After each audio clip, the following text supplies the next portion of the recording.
Hey guys, long time no video. As per usual, haven't really had a great deal of material to make videos with. But I've been back on my YouTube account over the last few days and having a look and seeing what videos are still getting some views on. Unsurprisingly, my subscriber count has dropped a little bit, but the views on my videos are still going up relatively steadily. I think the last time I made a video about how many views I had, it was about, I think I was at 20,000 views and a couple of hundred subscribers, and since then, I mean that must have been the best part of a couple of years ago now, and since then my subscribers have actually dropped a little bit, down sort of around the 185 mark I think at the moment.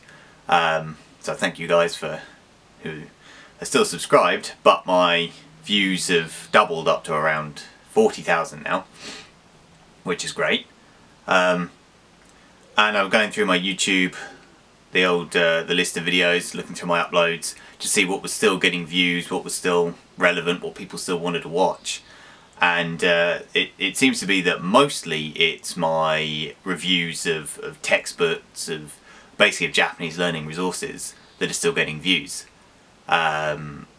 Things like my dictionary of Japanese, my basic dictionary of Japanese grammar, or dictionary of basic Japanese grammar, whichever way around it is.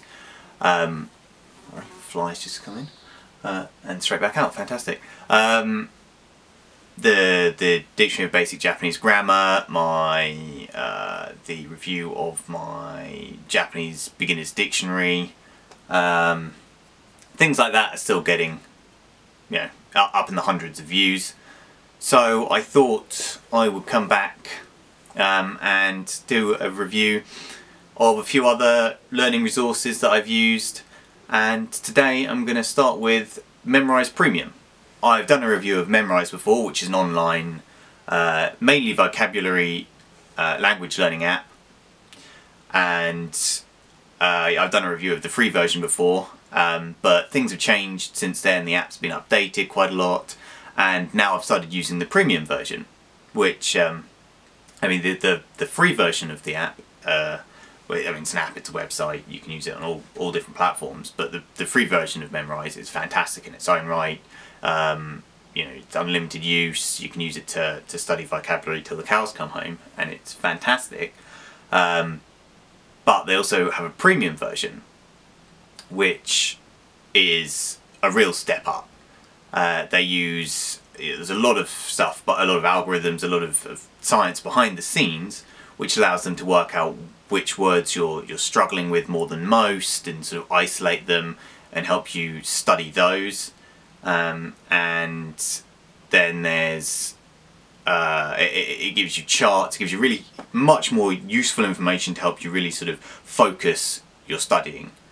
So I upgraded to that. It's something like, it's $60 a year, so for me that's it's around sort of 35 odd pounds, which is really fantastic value. It works out at, you know, a few pounds a month, and for the amount that it really helps focus and really upgrade your learning experience, it's well worth it. So I'm going to go through a few bits and pieces on the screen and demonstrate how it's what really makes Memrise Premium a step up over the free app. Okay, so when you're at the Memrise dashboard on the web application at the website, the first thing you'll notice once you've actually got the premium version is that, and I don't know how easy it is to read on the screen, but you'll have this little button here will become available, which says difficult, and a little number by it, much like the review button next to it, which tells you how many items you've got to review for the day. It gives you a separate button named difficult that lets you review any particularly difficult words that you're struggling with that the algorithms have picked out and think you need to focus on. So if we go on to, say, this JLPT N2 vocab deck that I've been working through at the moment, I've got 15 things to review at the moment, but we're going to ignore that and go for the difficult button, which has now become available to me. And much like a regular session, it'll come up with this one. You've got a slightly different colour scheme to it. 20 difficult words. It tells me I've got a review. And yeah, let's try and let's change this to Japanese first. Bear with me, I will probably fail more of these than I'll get right, hence why it's difficult words. In fact, I can't even what threatened coerce is. Odokasu. To bear, to stand. So this is one I've struggled with a lot, but no, see, I've got that wrong. Koraeru. Lava. Again, I can't remember what lava is. I know eruption is hunka. Yogan. So again, difficult, good, satisfactory, worthy. Roku. Maybe should have known that one. Ancestor. This has come up quite a bit for me lately. One that I don't really need to use very often, but I now know is Senzo. Urgent, pressing, Shikyu. You've got penetration, entry. It's probably going to have new in it somewhere, so just chuck new into it. Yep, Shinyu. With trouble, at great pains, again. Sekkaku. Sekkaku. Sekkaku. Site, plot, lot, grounds. Another one that I've done a few times lately. Shikichi. That's up there. Marude. Remember that one. To fasten. Unfasten. I was always taught this was toku or keru, something along like that. But I believe it's something like, might be kuzusu or hazusu. There we go. Supply, not sure. Kyokyu. Publication. I believe is shuppan. Yeah. Shuppan. Nature, disposition. That's going to be something like say something, maybe say, but say shitsu. Scheme. I believe this might be kufu. Yeah.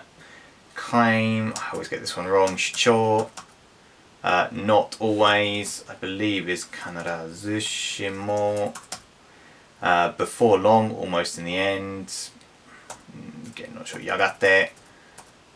Feel disappointed is something like, I believe it's might be shitsubo. No, gakkari. Gakkari shanai deyo ne.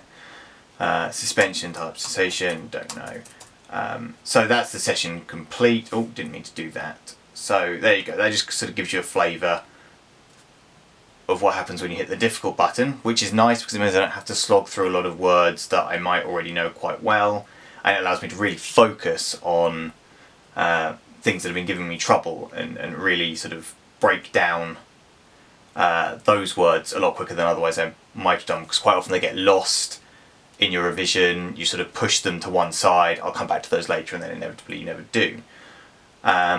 And then another thing that you get with Premium is this extra little tab here down the side that specifically says Premium. And when it eventually gets there, it gives you a whole load of stats and graphs, effectively. Your learning streak for the last 365 days. Learning streaks is something that Memrise really tries to push these days. A way of sort of encouraging you to keep your learning up by rewarding you and for going, you know, X amount of days in a row having studied that course. So at the moment I'm on a current streak of 8 days. My best ever streak is 9 days, and in the last 365 days apparently I've studied for a total of 45. One thing I do find with this is sometimes, I don't know whether it's the app on my tablet, but it sometimes doesn't always communicate very effectively, and it tells me I have more items to study on the app than I actually do on the website.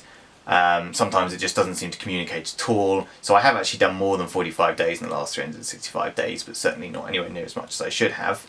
It gives you your learning time. So in the last 24 hours I've spent 1 hour and 20 minutes studying. In the last 7 days I've spent 11.5 hours studying, which is all I've done for the last month because I've really got back into it lately. It tells you when I'm most often learning. And it just gives you all kinds of interesting, you might find interesting, you might not find interesting, little stats and graphs to help you figure out when you perform best, what part of the day you get the most right answers, and how quick your response time is, which is quite cool. So 3.5 seconds there my average response time was, and which courses you spent the most time on. So just little bits and pieces to really help you sort of break down your learning. This isn't stuff that everyone will find useful, but for those of you really into, you know, sort of planning, optimizing your learning, that this will probably come in quite handy, or at least very interesting for you. So, you know, it's down to you whether you think this is worth the few pounds or few dollars a month that it works out to. It's definitely well worth getting the annual package because it significantly cuts down the cost from paying monthly. And personally, you know, I love Memrise as it is. I think the free app is fantastic anyway. But I definitely think that getting premium is worth it if you're really serious about taking your language learning to the next level. So yeah, so that's my review of the new Memrise premium features. I might do might go back and update my original Memrise review because it has changed quite a lot in the last year or two since I did my original video. But I'm sure a lot of you are already familiar with it anyway, but for those of you who haven't used the premium features, maybe that'll give you a little idea about whether you'd like to upgrade or not. So thanks for watching, and I'm going to try and do a few more videos like this in the near future. Catch you later, guys.